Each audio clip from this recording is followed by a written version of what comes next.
Hello, theology nerds. This is Trip. And this episode of the Theology Nerd Throwdown is special because the BoDaddy is gone. He's out of town. And Jonnie Russell fills in for him. That's right. The ex-guitar player for the Cold War Kids, philosophy and science extraordinaire, and friend of the podcast. He fills in. We talk about Tony Jones, Marcus Borg, their little resurrection cloffle on the interwebs. And then we get into talking about souls and whether they exist, and Pannenberg and the resurrection, and then some John Cobb. That's right. I may get a little excited in this and talk about the Faniac, which we were drinking as this podcast took place. So heads up, get ready for some fun. In the meantime, I want you to know that you can sponsor this podcast just by clicking the PayPal donate button on the website. You can subscribe to this podcast at homebrewedchristianity.com or the Homebrewed Christianity podcast, where we interview people, or Unfolded, where you get these artsy philosophical deep stories, or the Homebrewed Culture Cast. You can just go there and click, and you can listen to them all and download them and have yourself a good old time on road trips. And also, November 4th, we are having a book party for John Caputo's new book, The Insistence of God. Go to the website. It'll be streaming there. You can jump in, ask questions, and that kind of stuff. Yeah, you're welcome. And lastly, Jonnie and I talk about it, but we are both going to be at the Progressive Youth Ministry Conference in Chicago this March. You should come join us. We'll talk plenty about it in the interview.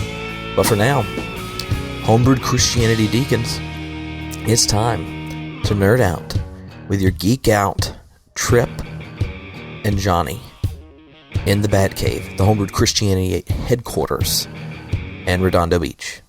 Thanks for listening. Remember to go over to iTunes and leave us a 5-star review. Then tell us how horrible we are, because then other people find the show.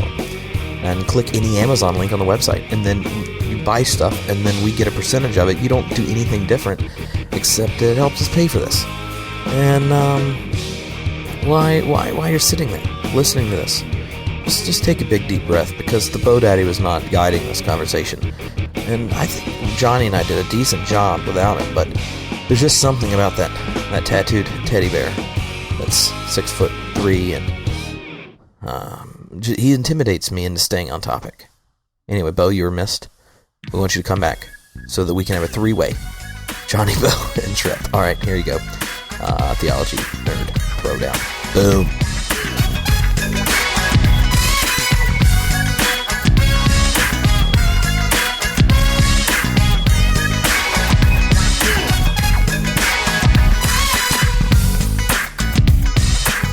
Hello, Homebrewed Christianity listeners. It's time for a Theology Nerd Throwdown, so buckle your theological safety belt. Get yourself in the up and progressive position, because a Bo has been replaced for the next hour by Jonnie. We took Bo, divided by 3, and here he is. Jonnie, what's up? I'm good. I'm happy to be here. I'm intimidated to be Bo's division by 3, but I'm gonna try my best. Well, Bo is my favorite, like 6'4", ginormous teddy bear with tattoos, and I really think that you're kind of like a guitar slinging hipster mouse, right? With a beard. I mean, I could call you a soulless ginger, but that would be mean. That would be the one I wouldn't choose to. I know, but why would people find it? Why are you here? What's your 411? And after people realize your relationship to Nancy Murphy, why was it humorous that I called you soulless? I mean, I have a feeling that is going to factor greatly into our discussions tonight. But I would probably go with we're all soulless. I'd probably stick with that. No, if they haven't paid attention on the website, if they haven't read your blogs, I studied with Nancy Murphy at Fuller. I did a master's in philosophy and theology with her, and so Tripp was making a very witty, off-the-cuff joke about her kind of main forte in the philosophy of science is some kind of non-reductive physicalism. And why? And he's a mouse because he's really 1/3 the size of O, and as opposed to a bear, right? I think I'm probably more like Well, maybe, yeah. A little bit less than half. Whatever. It's general.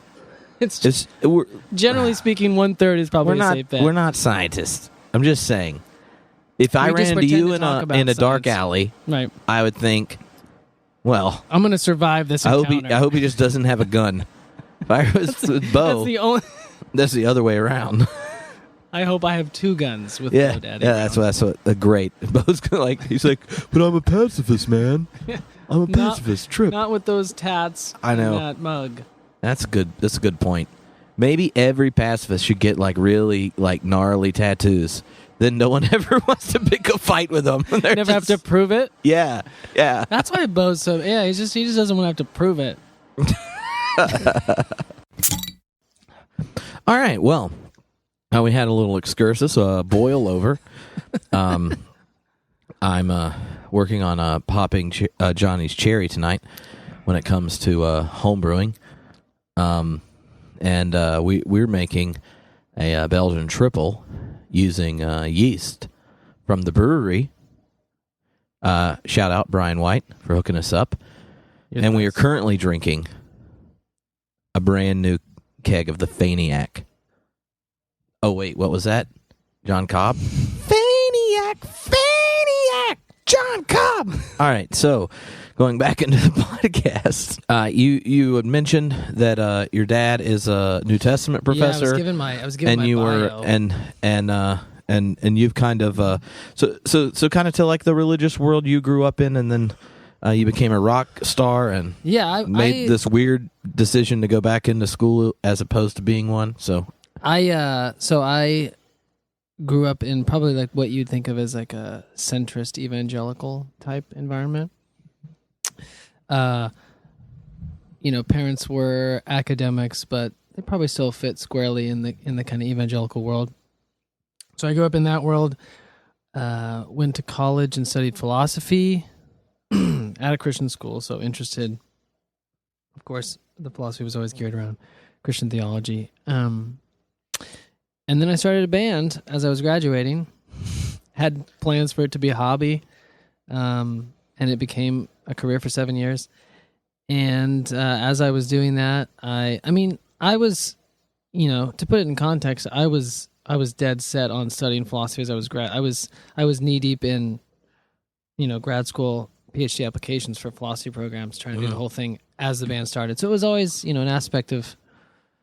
It sounds kind of dumb to say, or not dumb, but just doesn't make a lot of sense a lot of times. But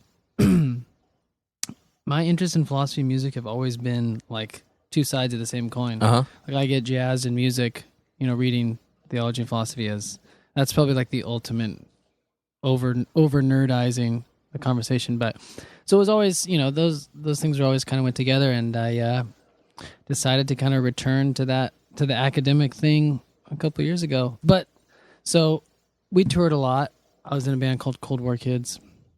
It's still a band. You should buy their records. You should buy the early records. Those are the ones I make money. Yeah. First three. Buy the first 3 records. Well, the first 3 are always the best. The first one, man, it's that's the real. Yeah. That's when it was real. I know. Which is your favorite, though? The second? Second. Yeah, because the quality just went up on the whole sound. Yeah, there's you had a real studio, and the piano sounds a lot bigger on it. That's exactly right. We actually got to use someone else's piano, not the stand-up, but the grand piano. What was I saying? Oh, yeah. So I actually, when you're in a rock band that makes money by touring, you play, hundreds of shows a year. You sit on a lot of planes, trains, and automobiles.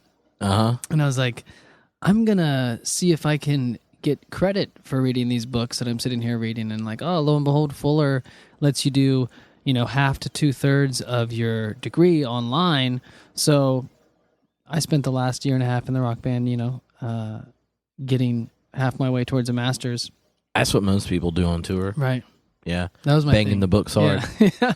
Banging the books hard, but you have no idea how many hours band people sit doing nothing.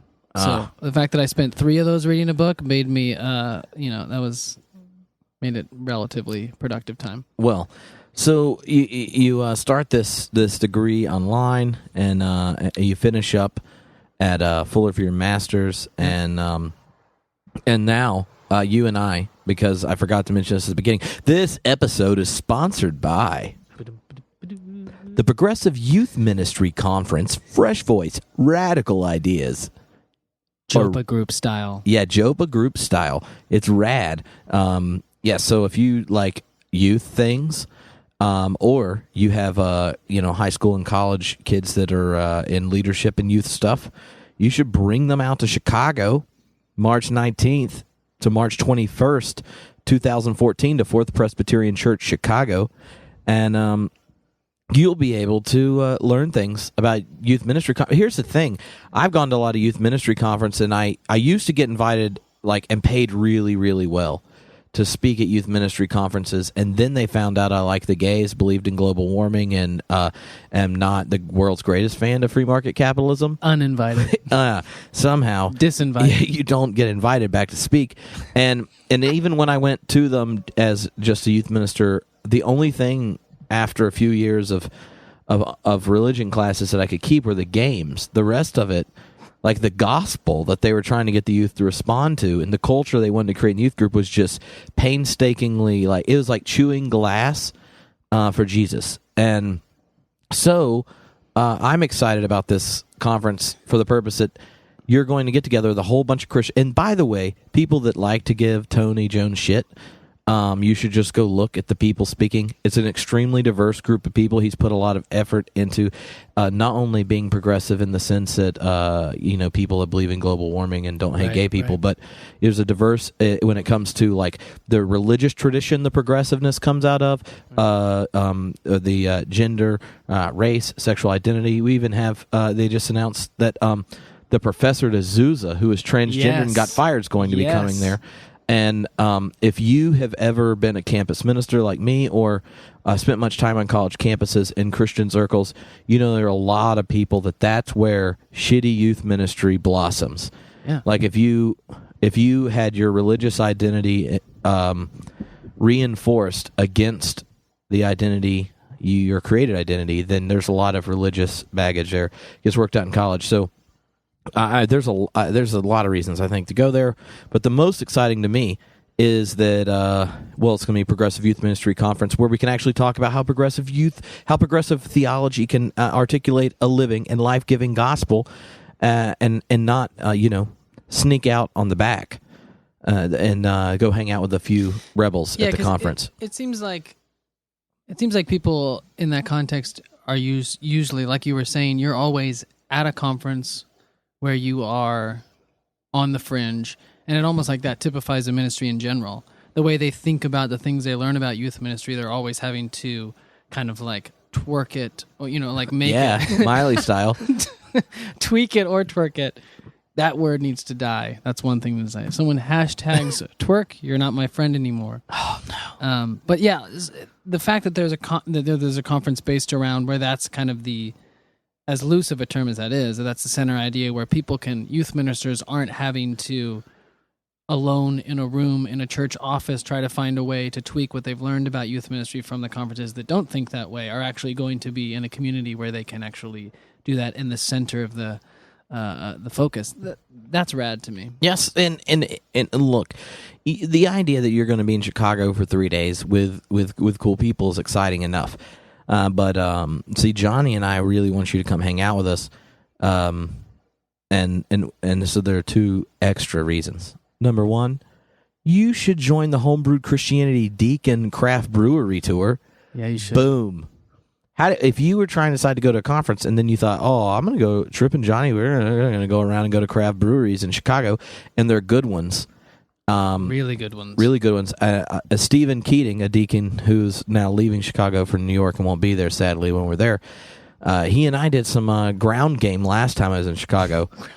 We prepared. We went to breweries testing them just so that if you came to this conference, you'd have a superb experience. Everyone has their cross to bear. Some of them is checking out craft breweries in advance of the Progressive Christian Youth Ministry Conference. And Jonnie, if you were trying to decide, and you were like Tripp said, he went and did some ground game. Would a craft breweries going and tasting them knowing that I'd already eliminated the crappy ones. Would that be exciting? If finding ways that eco-theology and a genderless God could be enlivened and taught to high school and college students wasn't enough, then I could imagine, I'd probably need something like a cool brewery tour that may or may not have some interesting theological, philosophical discussions mixed in and dispersed. It'd be mixed in all over the place. And if that wasn't enough, Tony Jones, I want you to know right now I'm challenging you to a 90s CCM a song off. Yeah, that's right. You're going to have to rock a 90s CCM song at the Homebrew Christianity 3D live event there. I may or may not have found a track that would be you take the voices off cassette tape to DC Talk's sex song. And maybe he didn't want to sing them. I'm totally down with a lip sync battle around 90s CCM songs. Which is almost harder if you don't know the song really well. Luckily, I put time into learning some 90s CCM songs. The real question is, like, Grandma Train, Audio Adrenaline, DC Talk, or maybe some 5 Iron Frenzy. See, I have a confession to make. And I don't want to sound like I'm trying to sound cool. But you are cool. No, these are the kinds of things that people say, for reasons that aren't so honest. But I don't know a lot of CCM music, but I do know 5 Iron Frenzy. 5 Iron Frenzy is freaking awesome. I was a skanker. I'm gonna lie. I was into it for sure. Oh, dude, I rocked black and white suits for 2.5 years. You did? Yeah, did I you even do it have with green hair. No, I had Supertone Strike Back. Where are my Orange County Deacons at? Are there any Orange County Deacons? Yes, there are Orange County Deacons.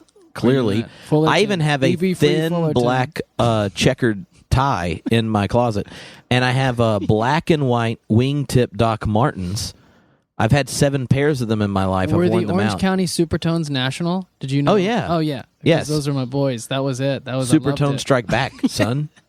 And they had their first song on every album was the same song. Yeah, it was always OC Supertones, and then it was OC Supertones Strike Back, and they were good. Now that we've gotten our 20-minute intro out of the way, we're going to talk about the resurrection.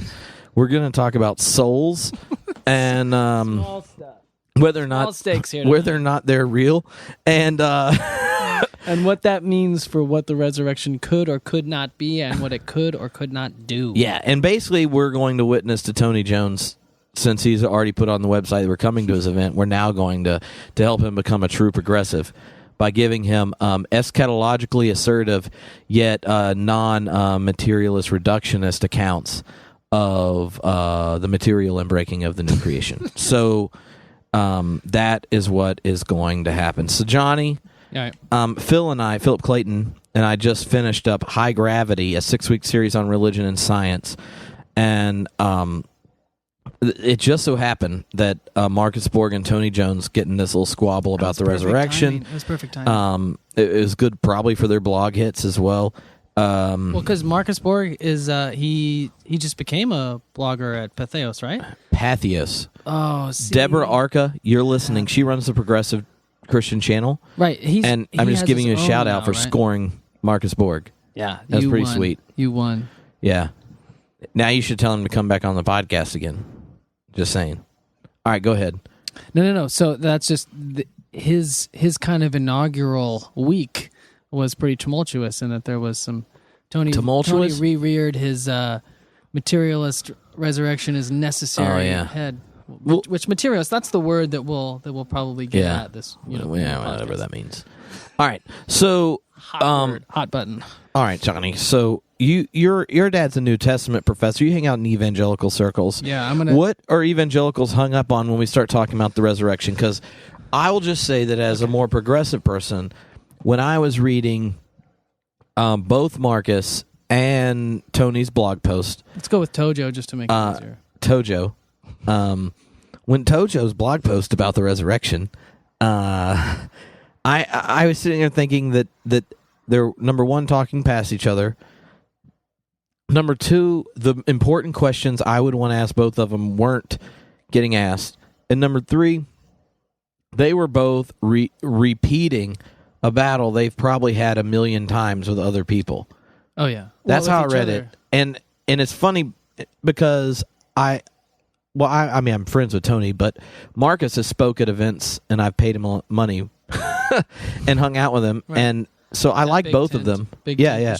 So maybe you can tell me, as someone who grew up in a much more kind of conservative theological environment and went to Fuller, when people start talking about the resurrection, what are the main concerns they have going in? And then we'll do vice versa. Like, I'll be a generic progressive person, you be a generic evangelical one, and we'll just demonstrate exactly how useless this conversation is. Okay.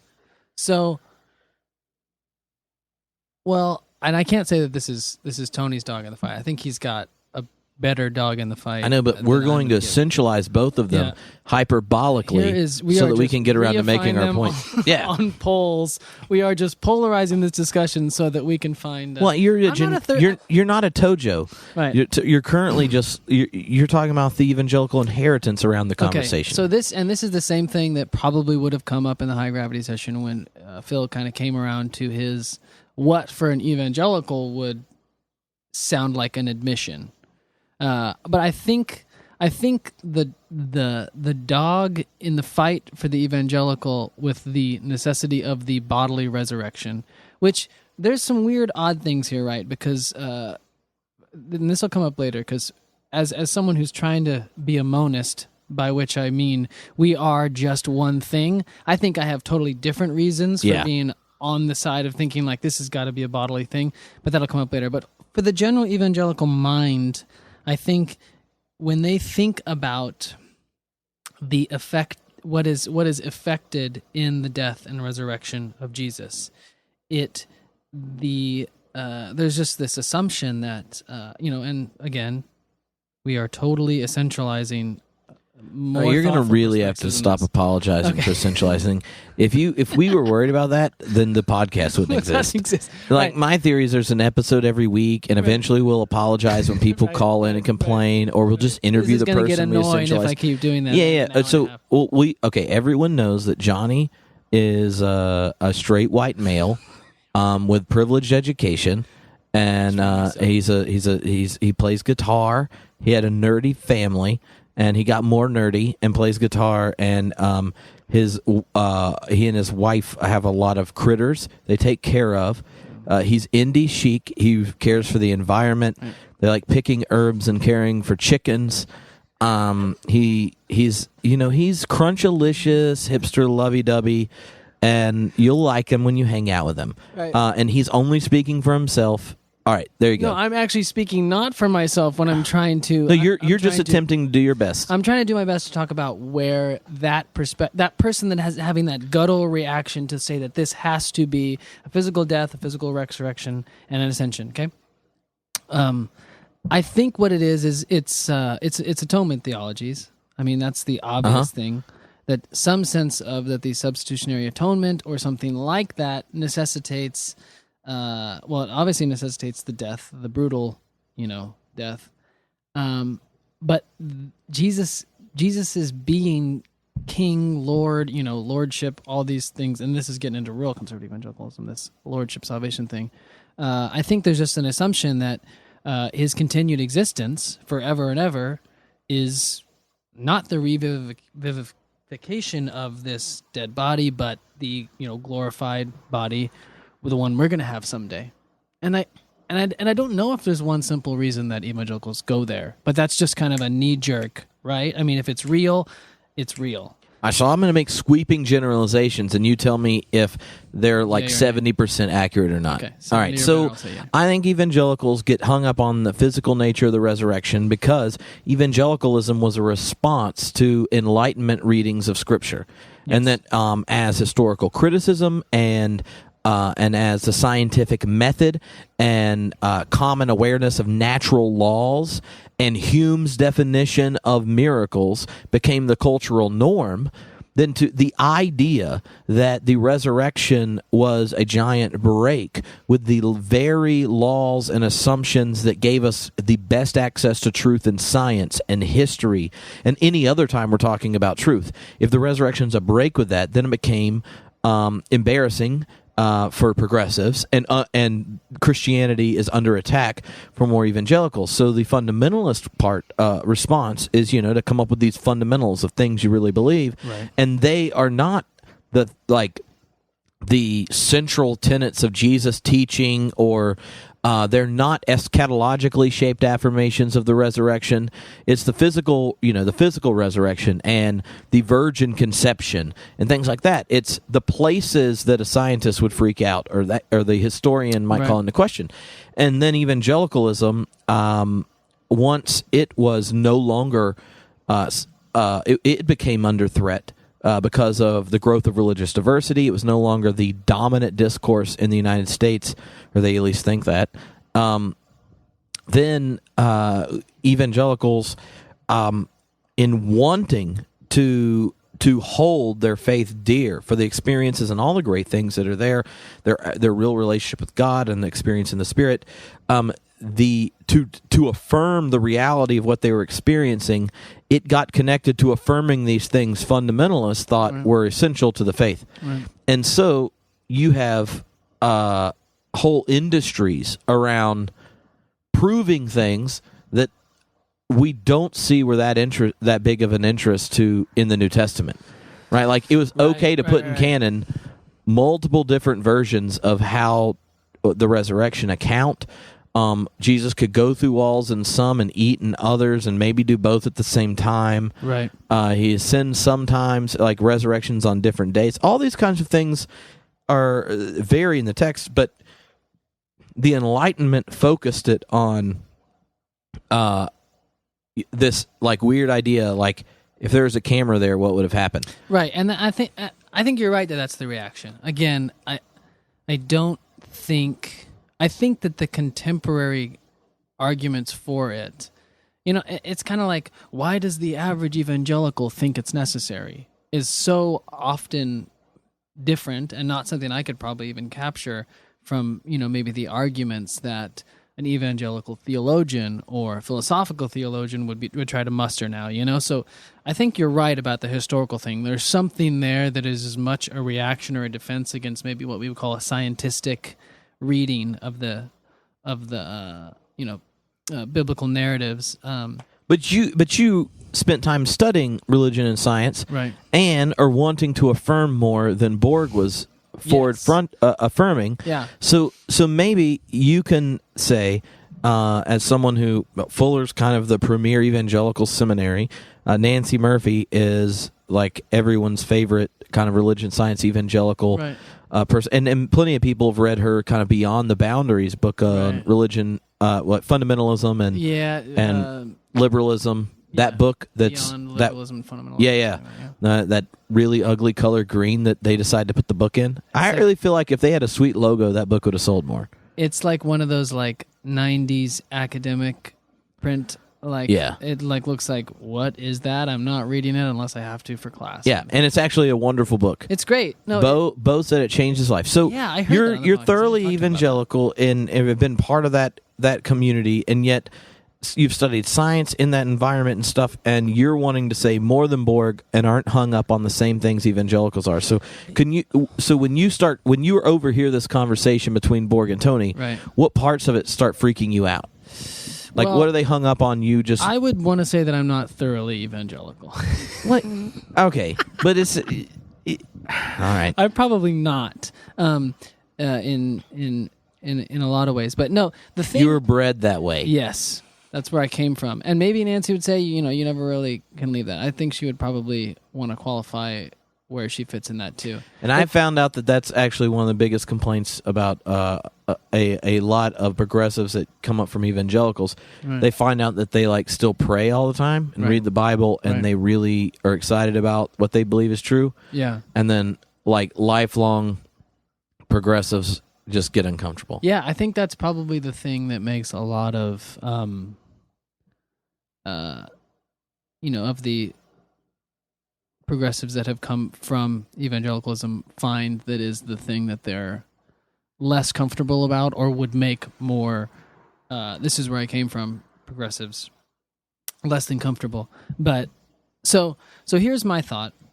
I don't think that, well, what I think is important about thinking the bodily thing is, if you think about, like, this is it's going to get theology nerdy in the sense of the questions we're going to start asking. Well, it's labeled that way. Okay.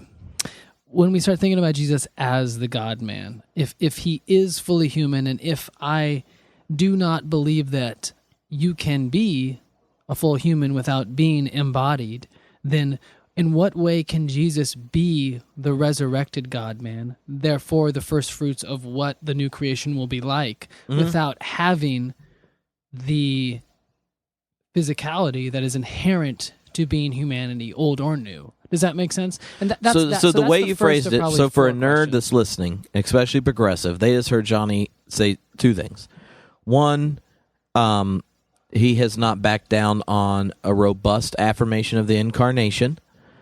So the God-man, like that just freaks, that'd freak a liberal out. That could be adoptionist, though. That could say that it ended that way. That could be a progressive incarnation or not. Well, I'm saying that I'm saying from first fruits, from Philip forward, Philip Clayton's going to affirm that, whether his heritage is evangelical or not, that there is, whether it is an adoptionist Christology or not, that in the person of, whether it's Jesus or Christ, and whether that happens at a certain point, that there inheres that God and humanity are there together in some sense. And it's a unique and particular way. A unique and particular way that is first, and that affects everything since. All right. So it's a unique, particular, a singular with a universal horizon. Yeah. All right. That's so how do you get there without pulling a ToJo? Okay, so I have to. Okay, here's another admission. I fed ToJo a line on his follow-up post after multiple responses. The Borg thing was the Tweeterverse. Yeah, the Tweeterverse. He texted. I texted him, and I'm like, you know what? Like, throw out this quote, which was a quote from Ted Jennings, Theodore Jennings, radical Marxist theologian, Stephen Keating's doctoral advisor. Shout out to Stephen. He was part of our Advent video series at Homebrewed. Yeah, he's been on Homebrewed. He's a great guy. Loyalty to God, Outlaw Justice. Read that. It's him thinking. It's a kind of a further development of his. I think it's Thinking Derrida, Reading Paul, something like that. Yeah, his new book. Anyway, his new book, Outlaw Justice, is about Romans. Just a quote about the necessity of the incarnation as the connection with matter and the materiality of it. So, sent him the quote, said, shit doesn't matter if it's matter. Oh, can you guys, that's not going to get expletive, right? No. So that I think picks up something that's extremely a not evangelical instinct in all of this, which is the idea of what is going on in the incarnation and the resurrection is a solidarity with not only matter and bodily suffering, but with those who have suffered and been vindicated. And that's not even doing the, let's go to the biblical witness and talk about what does it mean, in the kind of, first century context. But there's a lot of thinkers, and I'm thinking, I think Sobrino does the same thing from a liberationist perspective. There is an importance to what Jesus is doing being about the bodily thing. And if you're not going to take a really strongly dualist perspective on what the person is, then how could Jesus be, the resurrected Messiah, if not in some sense that being a physical thing? So if we played it out in the spectrum, so some progressives are one of the things. This is what I was going to write a blog post if I didn't have two jobs and trying to study for quals and all that other kind of stuff, and it was just going to be called "Every Christian Believes in the Resurrection." That is one of the things that just dumbfounds me. Here's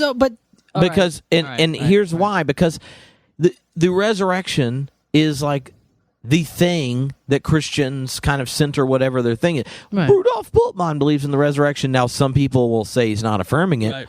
like everyone does. Right. And so it's just dumb to like tell people they don't, because that's like telling them they don't love their mom. Is that something that you felt like happened in that exchange? No, I don't Right, know. you're just getting into like let's acknowledge that we are all applying this word and we believe it in a robust way that it and every Christian believes it like in the way they think it really needs to be believed to matter. Right. So we're not attacking anyone's confidence in their faith or the central substance of it. And the moment you kind of recognize every Christian believes in the resurrection, then when they describe the resurrection, they're telling you what they think is like the central part of Christianity. So for some progressive Christians and liberal ones, the resurrection is a way of affirming the continued presence, relevance, inspiration, empowerment of the life and ministry of Jesus despite his death at the hands of the man, the system, and such. And they're wanting to talk about that regardless of what Rome did, like what community still stands? It ain't Rome. Right. It's a church, and there's a reason, because at the very core of it, there's this big insight into what it means to be human, to be fully human, and those who participate in the church participate in this experience.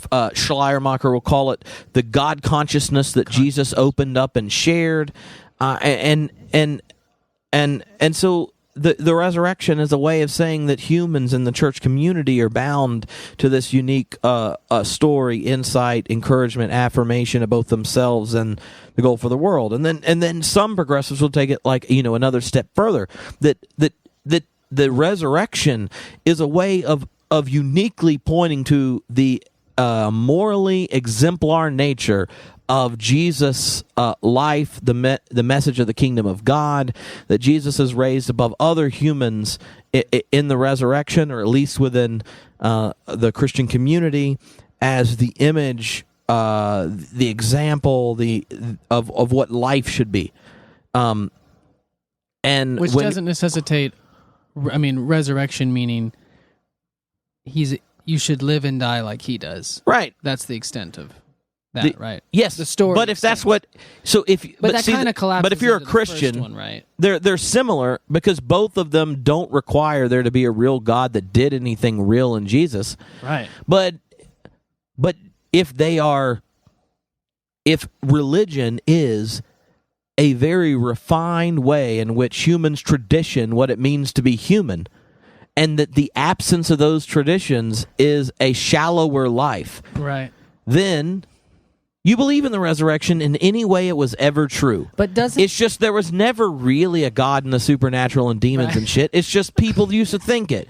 But the important part, what was always getting itself done in the resurrection, is an invitation to this deeper... hold on, I got to stop you there, John Caputo, Cum Schleiermacher. But doesn't that, even if we just stop there and we don't get to the ones that fall more towards the middle, don't we then really quickly realize that saying, quote, every Christian believes in the resurrection, at least has become vacuous in the sense of course we all affirm that, but the importance is fleshing out how those have radically metaphysical differences, social impact differences. Like they all, I mean, there's different meanings that we can't just big tent it in the sense of that they all virtually will, boil down to everyone's on the same page. Well, I don't think we're on the same page, and because I don't think the church has ever been on the same page. I totally agree. So, and the idea that we're going to get there is as problematic as me telling you that you have to agree with my version by the end. But definitely, what I find frustrating, and this is because I've said on the podcast I spent years as a Borgian, and that was really what drove my life. Right. And what inspired me and that kind of thing is the idea that you would dismiss dismiss someone's affirmation of the resurrection just because it isn't as big as yours in a metaphysical way, or it's not as big as yours in, like, our post-liberal friends are going to want the resurrection affirmations to be linguistically consistent to the church's heritage. I think that's stupid. I probably believe it metaphysically more than they do, but they're going to say the same words Aquinas did. Linguistic continuity, So I respect that. So, I think that's a great. I think that's the heart of what we should be. I think the heart of what you're getting at was really distilled in that statement. I completely agree with and affirm that sentiment. Well, that's so important to me. There's a sense when I say every Christian believes in the resurrection. What they're saying is, like, when you ask me, what does living a deep, fulfilled human life look like? They tell a story about a homeless Jew that got axed. Right? That is stupid.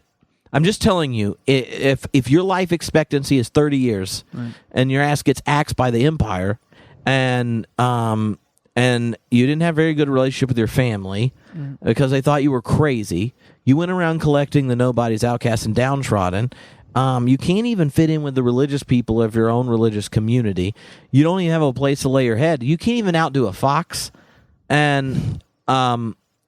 That'll preach. It's all I'm saying is, like, if you go and say, like, what does it mean to be you, Marcus? Marcus couldn't tell it without telling the Jesus story. And if you read Meeting Jesus Again for the First Time, then you're going to read the story of someone who is in love with the New Testament and has a life that has been inspired and encouraged and formed by the story of Jesus over others. He believes in the resurrection. I want to believe more than him. I'm just saying, Christians, we don't do any good fighting that way. And we could hear it the other way. So you and I are probably to the left of a lot of members of our family. And when they say, Jonnie, do you believe in the resurrection?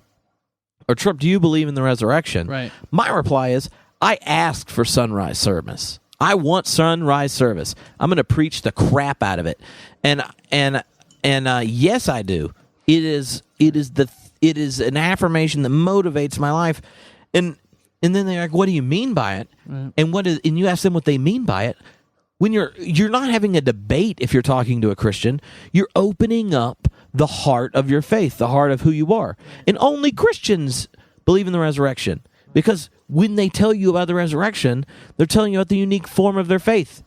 Now, if you were like, hey, Jonnie, as someone who spent some time studying the philosophy of science and is a monist and blah, blah, blah, blah, blah, you can get nerdy on it, which is totally cool. My thing is that we don't do ourselves a favor as Christians to talk about the thing that we affirm that makes us uniquely Christian and then tell the other ones they're heretics or they're backwards.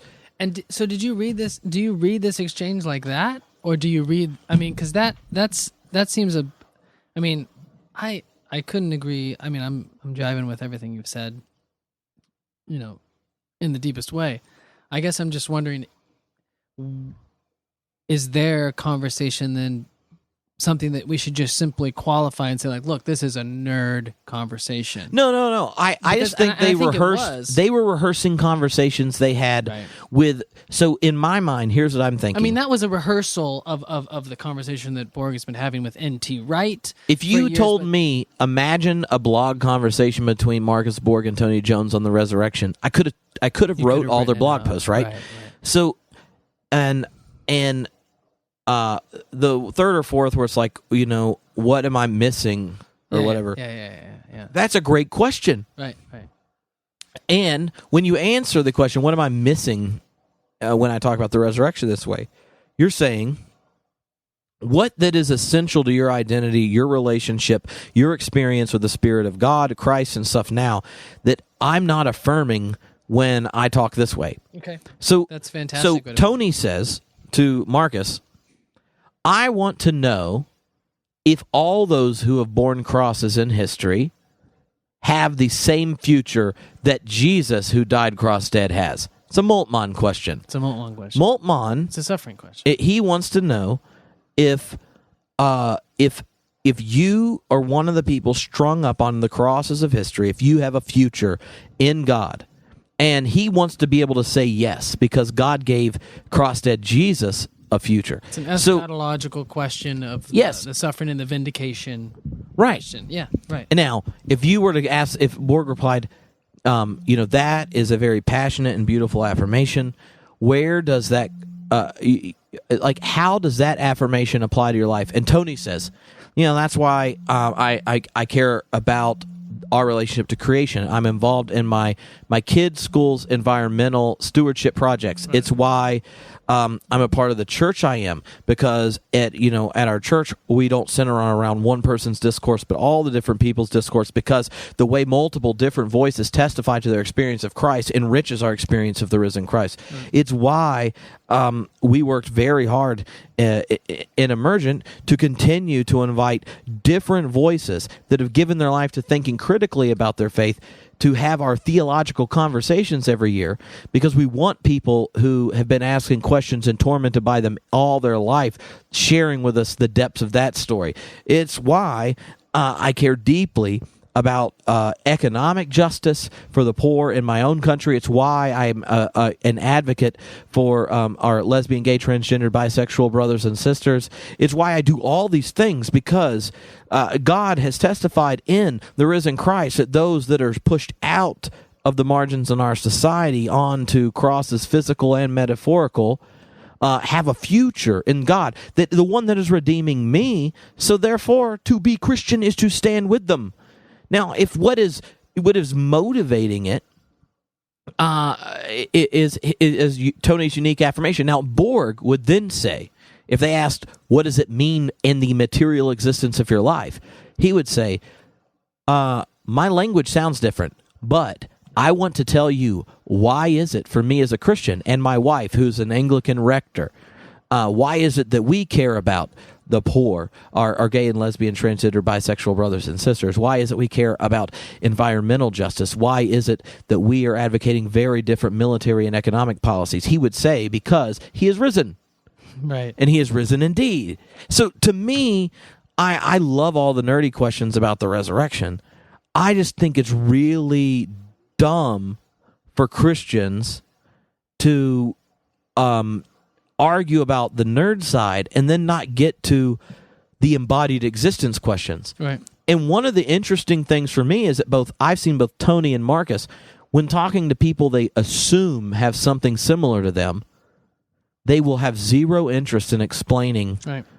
Like Marcus, if you go watch him talk, you have to ask the question of a video camera on Easter for him to even talk about it. Right. But he is going to tell you that when you say Jesus is Lord, it has material implications on how you worship, how you spend your money, how you spend your time. And Tony is going to say very similar things. Right. And the logic is resurrection. Right. So why is it that these boundary lines that are only there because the Enlightenment and responses to it, do we draw them? What if... Because if you said, what does embodying resurrection, practicing resurrection look like to those two, their wordles would be pretty similar. If you just pumped them in. Right. The activities, wordles, similar. That's my frustration. Yeah. Because I disagree with both of them probably on the metaphysical things, but when it goes to material embodiment of both, I'm excited. I think that's fantastic, Trip. When I get in a bind where I'm having a hard time,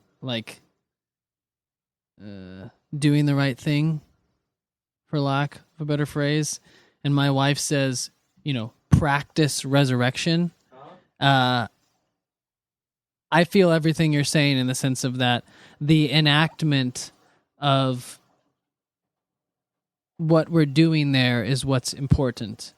And of course, there's theologically nerdy questions there, but I do think there's something deeply biblical about whatever is important in what's going on in those two individuals as representatives of two perspectives' lives. What's important there is whether those two things are cohering. Maybe we should start asking the theological questions if they are having radically different perspectives on how they should live and enact the Christian story in the world. And so I think you're certainly right in that regard. And then maybe from there it is, historical, critical, biblical theology and philosophical questions that come after the fact in that way. And I say this as someone who read Pannenberg and moved past their Borg stage. But before we got that, I just wanted everyone. I would hate to like. That's good. That's a really good word. Because here's the thing, like Tony Jones and Marcus Borg are people I know. They've been on podcasts, both of them multiple times, and they have both had significant impacts on my spiritual life. Right. If I'd never read Marcus Borg, no one would have told me I was emergent, saying the things I did, and I would have never shown up at an emergent cohort and eventually met Tony. Right. And Tony has been a dear friend to me. Yeah. In times other Same people here. haven't, and been supportive in unique ways to me as a person. And when he's in LA, the Fuller household is glad to see him. Right. And then after we've been hanging out for a while, I explained to him I was a little too smitten with Moltmann, and Pannenberg would help, but John Cobb could even do him more good. So we can get nerdy. I just wanted to make sure that when people in the comments of Borg and Marcus Borg and Tony Jones act as if they have this huge distinction between the two, I just want you to know, if you listen off what those two said embodying the resurrection looks like, they would be strikingly similar. Yeah. And could we please, as Christians, learn to hear our theology as doxology? Now, you and I, we're nerds. We really think that we're trying to be critical, engage science in our spirituality. We're trying to gauge philosophy in our theology. Right. The thing is, and Pannenberg says this in Volume 1 of his Systematic, is that no Christian knows when their theology lapses into doxology. But that's where it's going, because when you do theology, you're responding to God's self-testimony in some unique way, be it when Marcus met Jesus again for the first time as a Jesus Seminar first century historian, or Tony, who grew up in the Congregational church, ends up going to Fuller, asks certain questions, and gets backed into writing a postmodern youth ministry book because he wants to get published, and then ends up as the director for EV, travels around, meets cohorts in all these different places, embodying faith similarly, but having similar theological conversations, and the practices and virtues they share, except they look completely different in different contexts. And they both have stories where they met the risen Christ, whatever it is when they affirm it, actually in their careers, in their investigations, in the life of their faith. And so we'll move on to nerdy things. I just think that if you comment, and you comment in a way that's not overhearing two people discussing the impetus for their doxology, then you miss the point. I liked all the posts and disliked them at the same time. Right. No, it's a good word. I have nothing to say that other than, amen. All right, so you need to finish the last bit of the Faniac, because Golden Road is a new brewery in LA, relatively new, and they just released this seasonal IPA that smoked. It has some smoked malts in it for our firefighters. So if you don't believe in global warming and climate change, we would like to tell you to... you can come to my house and you can walk 15 feet out of my backyard. I live up against the Angeles National Forest, and you can see the charred trees that are there for the first fire we've had in 30 years. You can thank our firefighters, and you can also realize that the effect that caused those things was relevant to the things that are happening all over our planet. Yeah, actually, here's a good one. If I saw a public theologian who is clearly intelligent enough to have a PhD, both of them, both Tony and Borg, from prestigious, an Ivy Leaguer and a UK aristocracy PhDs, then and you still haven't decided whether or not humans contribute to climate change, and it has effect on the very people God identified with by incarnating God's self in the peasant Jew. All right, I'd rather spend my time telling you that your defense of the capitalist exploitation of the planet and the introduction of carbon into the atmosphere is killing way more people in the next 200 years than Hitler did.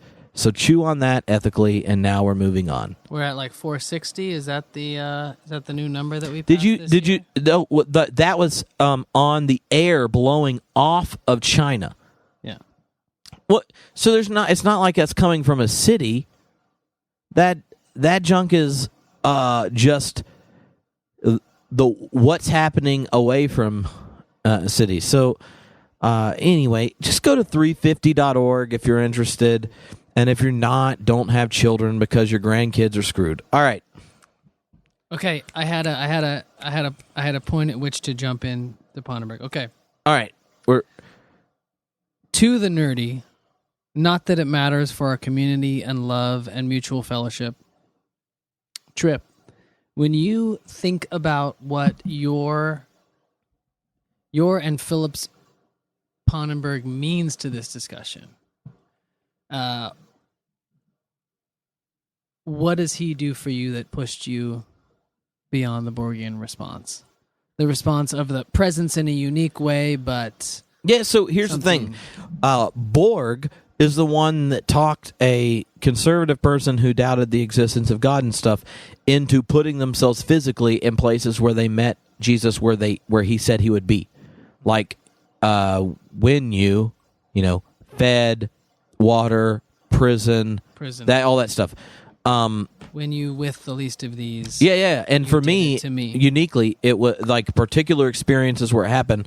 We're doing music for Baptist AIDS partnership retreats. So this is playing essentially black gospel songs with people with HIV/AIDS and their caretakers twice a year in North Carolina. The North Carolina Baptist Convention did this back in the day, and it was there. Same time, I remember reading in the retreat center, meeting Jesus again for the first time, and then having a meal with someone who recently got out of prison who has HIV/AIDS from being part of gang shame rapes in prison, and hearing their experience of being turned out of churches around it, and they come to this retreat, and then I go back to my room, I'm reading Meeting Jesus Again for the first time. And so that particular book is attached to, for me, meeting Jesus again for the first time. Not in my heart, not in a hymn, not in a sermon, not at the church, but in hearing the stories of someone. So I say that, and then it was personally Marcus Borg combined with Paul Tillich went out the door for me around the theodicy question. And I'm sure on other podcasts I've told the long story, so we don't need to do that now. Yeah. But the theodicy question led me to the place where I'm like, well, I don't know exactly what use God is. I'm socially progressive. I care about this stuff. So I can be kind of spiritual, not really Christian, and active for justice. And I'm really glad Jesus tells Christians to do that stuff, but I'm not sure. And at that point is when I read Jesus, God, and Man. My philosophy professor in undergrad and I were having a conversation. He said, "Oh, you should read Jesus, God, and Man. It'd be good. It kind of push back to you around this historical Jesus stuff, but also connects to a kind of more robust theological affirmation." I read Jesus, God, and Man, and big deal.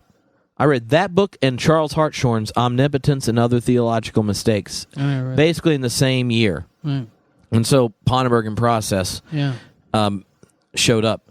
Pannenberg, who gels a lot with Process if you do it right.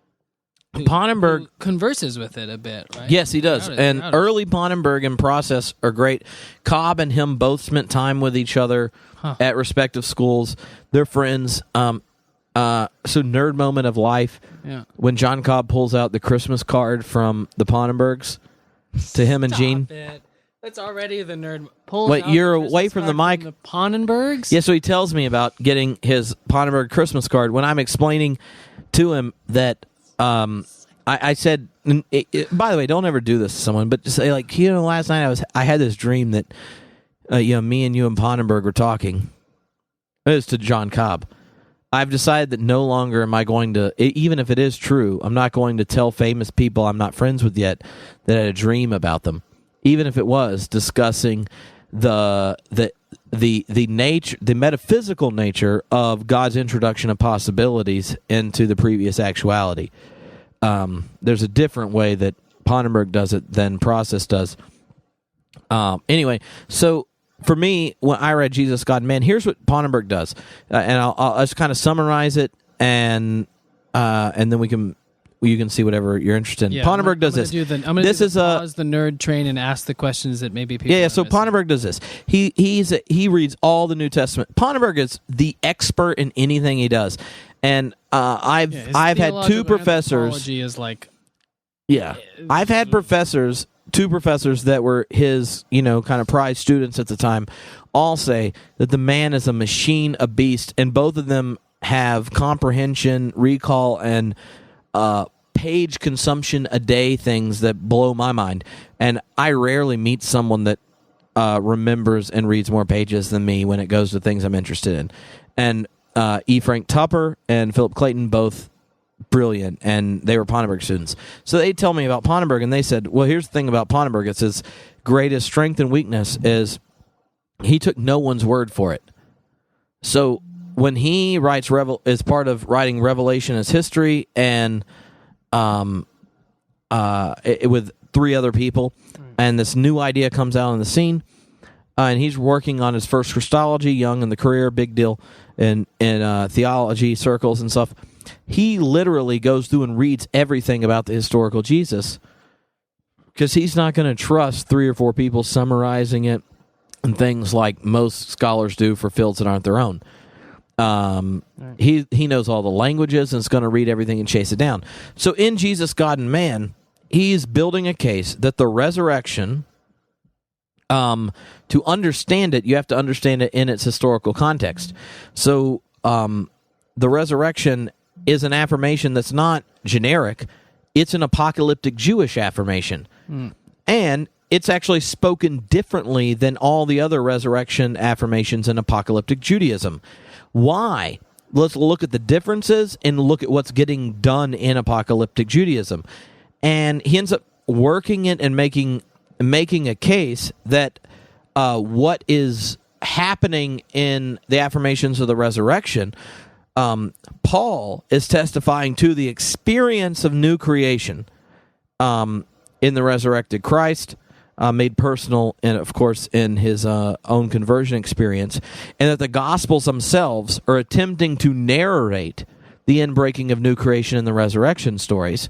But the key is apocalyptic Judaism reorganized itself around an event. A community defined itself by an event, and the people within the community died testifying to it. And the outside communities all said, what makes this thing unique? They think the dude we killed on a cross is still around. So what he's doing is basically pointing out that the discourses that were inherited and then modified point towards the community testifying to something.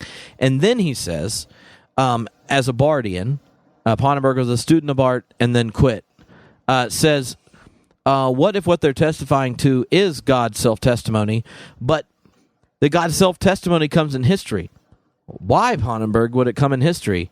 And Von Rad, Gerhard von Rad, famous. That shows how early he, how early he cuts, right? In the sense of that there's a verification that is as yet to be seen. We will know when and if that history is fulfilled. Yeah. So von Rad is an Old Testament scholar. Wrote Theology of the Old Testament, and it's actually wonderful. It's 2 volumes. The Old Testament Library still publishes it. It's worth reading if you're into that. And von Rad's point was that the people of Israel are having an ongoing relationship with God. So before, people would try to explain the text in the Old Testament Hebrew Bible as all saying the same thing or working out the kinks. And von Rad's like, no, there is development and change in response to the real God who reveals God's self in history. Just like Jonnie and I met at one point, and our understanding of each other has grown over time because we've hung out and spent time together, and we now follow each other on Twitter. And so we get to know each other because the other one reveals, like I reveal myself to you, you reveal yourself to him. And he said that's Israel's texter testifying to a God who reveals God's self in history.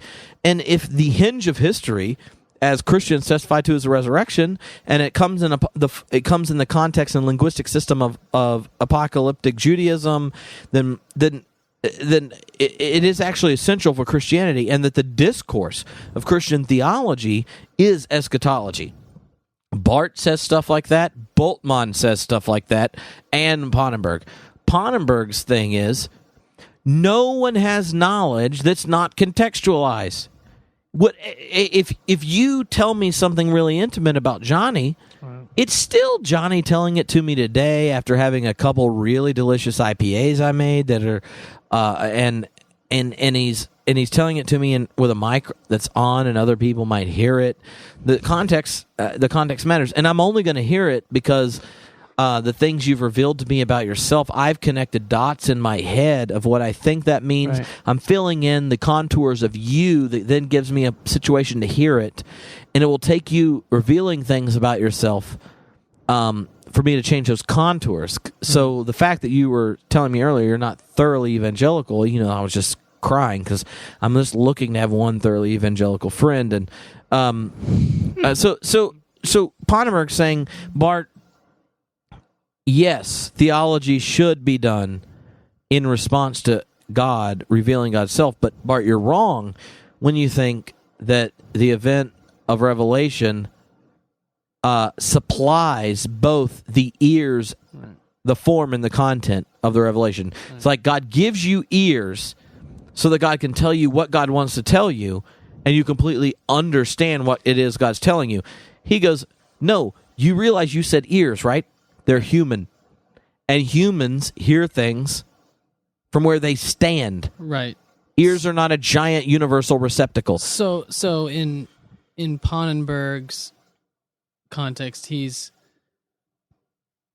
hasn't done what Barth has done, or what Bonhoeffer would call a positivism of revelation, but he's listened to his hermeneutics, his Gadamer, and we should talk about his metaphysics and his Hegel and this idea that there is, which is where it connects with the process, the panentheism. No. If Caputo's a headless Hegelianism, then Pannenberg, Pannenberg, I think, is a bearded Hegelianism. Headed, bearded, and nose-pierced Hegelian. Ooh, that sounds way too hipster. I mean, he is a conservative German. You're right, that's true. He has nothing. You're moving away from a microphone. I'm doing a progressive. Maybe that'd be a way to eclectic progressive Pannenberg. But the basically for me, then when reading this, what Pannenberg's making a case is that Christian theology, you shouldn't sit around and just dilute its form. You should try to do the best job you can in the form of Christian theology. And if it doesn't centralize on this eschatological rupture in the resurrection, then it'll be falsifiable. And so he wants to try to basically explain everything literally, and Pannenberg does want to explain. He's an arch rationalist. Yeah, I'm trying to give an account to him. I'm not telling you what I disagree with him yet. Yeah, he wants to give an account of everything from this. What he would say that the situated hermeneutic of Christianity. So he would sit there when he does his anthropology, his philosophy of science, and all these kinds of things, and frame them in light of his notion of the God-world relationship and divine action that are shaped by his affirmation that Christians, when they think, are thinking about the God who came from the future into the present in Christ. There was a prolepsis in the resurrection, and the ontological priority of the future, his ontology, is played out in everything. And So this is exactly where my philosophical buzzers are going wild. we'll say it. I will play Pannenberg, and you play keep asking. Pannenberg to my post-analytic questions here. What do you mean, Wolfhart, when you say that in some way a future ontology defines the present, and that Jesus' divinity was somehow not just epistemologically, as in our knowledge of it, ensured by, validated by, but that somehow the ontology of Jesus' being the God-man was settled by the actual resurrection. So whatever happened through his life, he doesn't want to say that it's a progressive incarnation, right? Certainly not. But that it was only in the resurrection that this proleptic future event is what made the God-man the God who God was in Jesus. Yeah, so what does that mean? Well, what it is that so the ontological priority of the future is an ontology developed out of the testimony of the resurrection. The ontological priority of the future in philosophy of science is the way in which one explains possibilities coming to the actual, so you don't have continued repetition. So if you are in a kind of contemporary philosophy of science conversation, why is it that everything's not genetic determinism? Why is everything not determined from below, that you have top-down and bottom-up causality? Where does that come from? You have people that are quantum physicists that aren't even theists, that are idealist in a sense, meaning ideas, some external mind like reality is primary, not matter. Really complex systems. Right. So having effects. The habitual nature of quantum fluctuations that come out of the vacuum at the Big Bang. And it just so happens that ours lead to the possibility of life, and others in other situations don't. But what they mean is possibilities prioritized over actuality. That's why you don't have reputation. You have repetition and difference, and the difference tends toward greater complexity.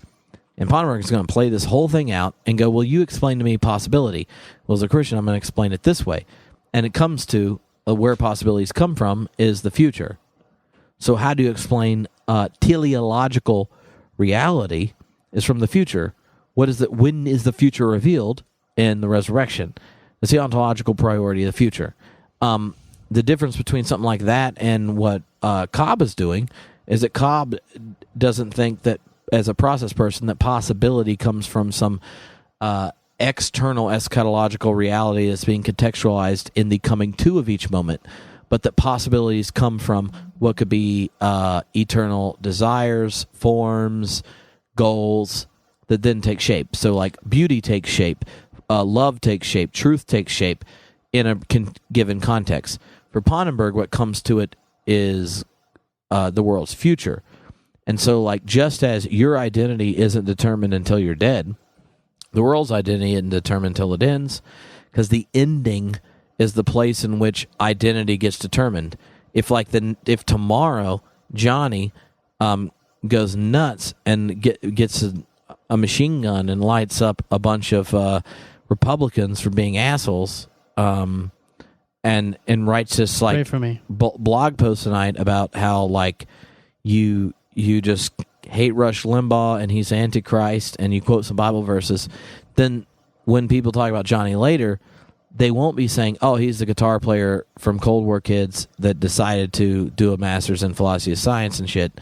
They'll say, oh, he's the one that God told to light up Republicans because Rush Limbaugh is the Antichrist. So the end has a lot of way of determining what is the possibility of the identity.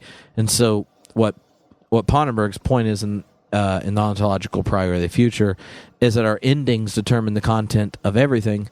And so the end of creation, which would be new creation, or God as the world's future, there's a lot of different ways of saying it. Field. That has a field that our ultimate reality, which is given to us proleptically in Christ has a causal participation in the present. And prolepsis comes from the Greek tragedies, where in the middle of the play, the chorus comes out, usually a bunch of beggars and stuff, and sings a song and tells everyone what's about to happen, so that as they watch the rest of the play, they're paying attention and know the end, so they can see the meaning and the wittiness of Homer and such. And he's saying that the resurrection is like that. It's like the chorus coming out, and like, this is where we're going. Well, now you can experience the present differently. Doesn't change what the present is, but you see what's becoming in the present is part of its future identity. So would it be safe to say that from a process perspective? So I'm going back to John Cobb now. Well, yeah, that was because Pannenberg. You are the process perspective. Right. I'm talking about a process perspective. Hearing this, would say that that's great. It's just that the existentness of the future for Pannenberg is too determinate for us, in the sense of that it would seem, because from my perspective it seems that the future existing in any sense is a determinism that we can't bite on. So it can be lures from the future, but the fact that it is the future affecting, and more than affecting, but actually defining who Jesus is too much of a determinate future. Yeah. So what? Because that you see this actually better than in Pannenberg and Cobb's discussion. Because this is the Pannenberg and Moltmann's fight for me. It's like, how does that ontology of an existent future work out? We'll do a completely different episode on that with Philip here, because he is who more studied with Pannenberg. Yeah, but he's more persuasive about that than I will be, because I don't buy it. And he didn't either, but he'll persuade you. Like, when you get done with him, he'll be like, "Yes, that's correct." Oh, I'm being threatened to not be loud. But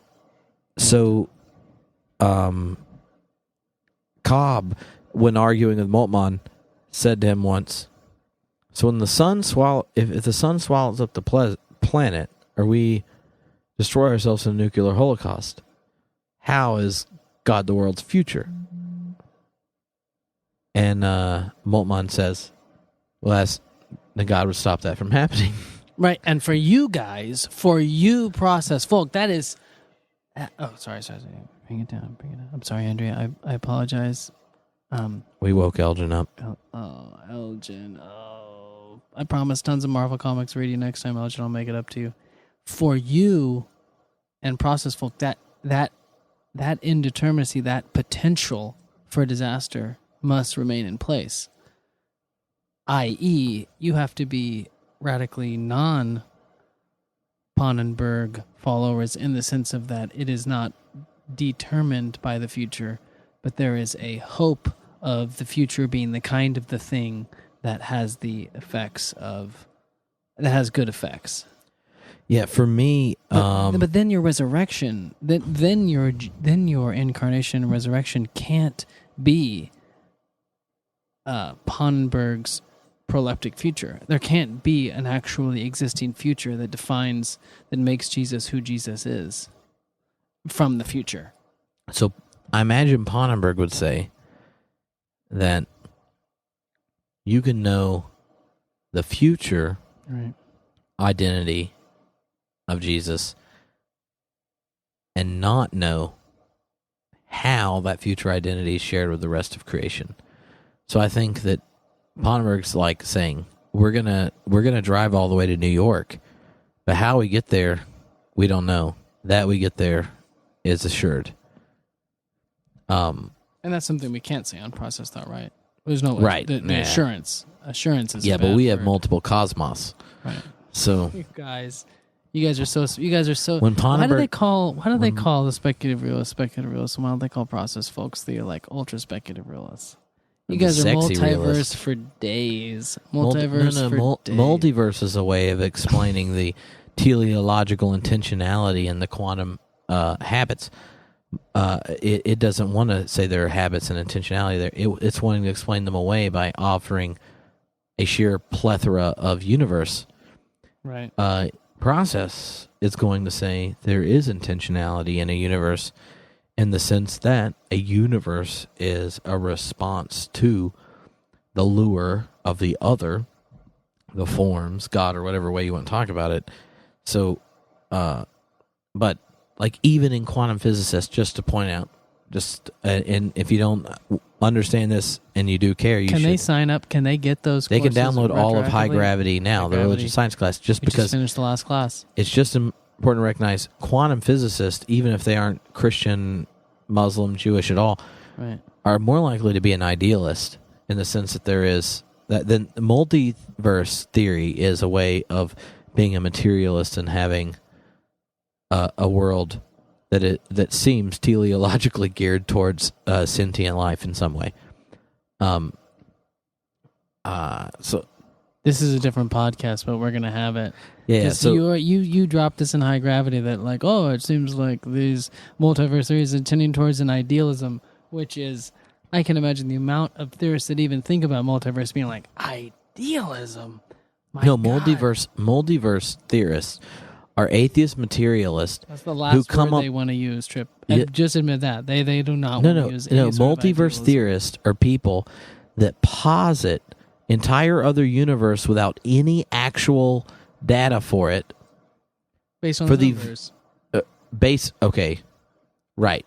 Meaning Which black that they holes need are, that for the equations that's how you flesh out the equations.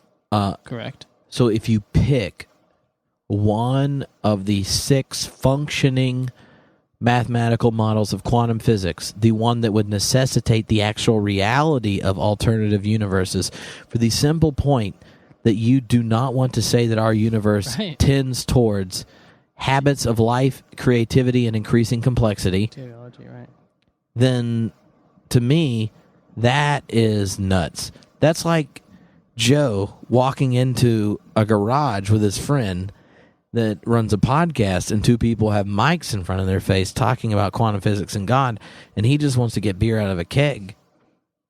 And saying, like, why are there these 2 people drinking whose beers are empty, and there's kegs here, and they're talking about quantum physics and God and the multiverse, and thinking, well, you know what it is? It's because there's a billion other universes, and in those other universes, Jonnie and Trip aren't having empty glasses, and they aren't talking about quantum physics and God. I think, folks, he's probably doing it because he knows me. For all of you throughout the world of that listens to these podcasts, I think Trip just gave us his first argument for the existence of God.